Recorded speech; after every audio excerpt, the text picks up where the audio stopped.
obviously the team that is ahead, I don't want to say lets down, but doesn't maybe have the same motivation. But you guys have been in this situation a bunch this postseason and have persevered through that.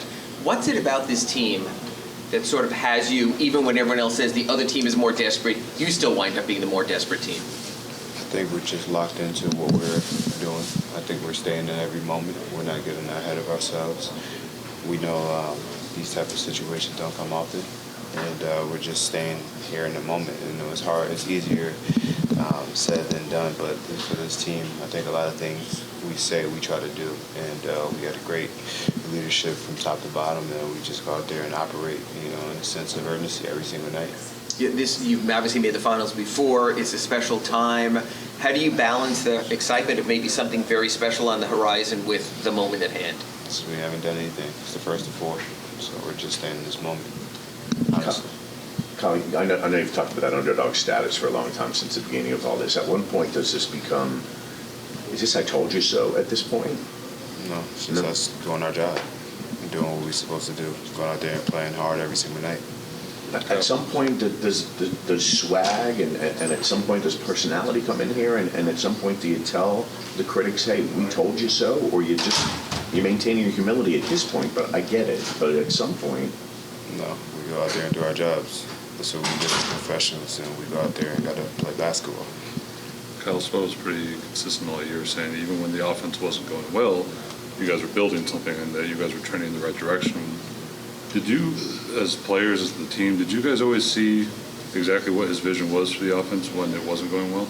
I think we always we felt what we knew what we could do.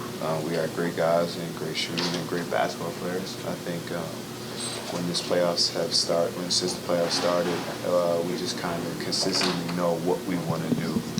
Every possession, every ATO, we're very confident in each other and what each other can do. We're just trying to get good looks, and we got one of the best players in the world. It makes things a lot easier also. When you say what you guys want to do, how much of that is coming from him on the sidelines, and how much of that is like you and Jimmy and Bam kind of calling the offense? I think it's from everybody. I think it's a very collective effort from everyone. Spo has a lot of things to say and a lot of things to do, but he also gives us the leeway to do a lot of things ourselves and what we feel and what we see. So, having a coach like that, player-coach relationship, from that perspective, it makes it work. Kyle, how much of a badge of honor is it for you guys that you can miss 5 weeks late in the year and game steps up? You can lose Tyler and Vic, and other guys step up. Kevin can tweak something last night, and Cody can shoot some really good chips. It's just, I know people say next man up, but you guys seem to embody it in a way that other teams don't. You build a team for a reason. You build, a 15-man roster with 17 with 2 ways. You build that roster for a reason, and you build it with the belief that if something happens, the next person can step up. You know what I mean? And that's what we've done this whole season.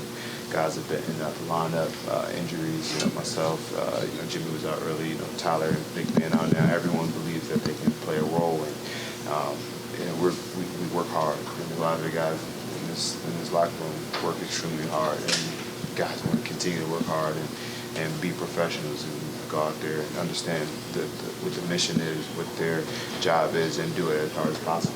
We know how good universally known as a players' league.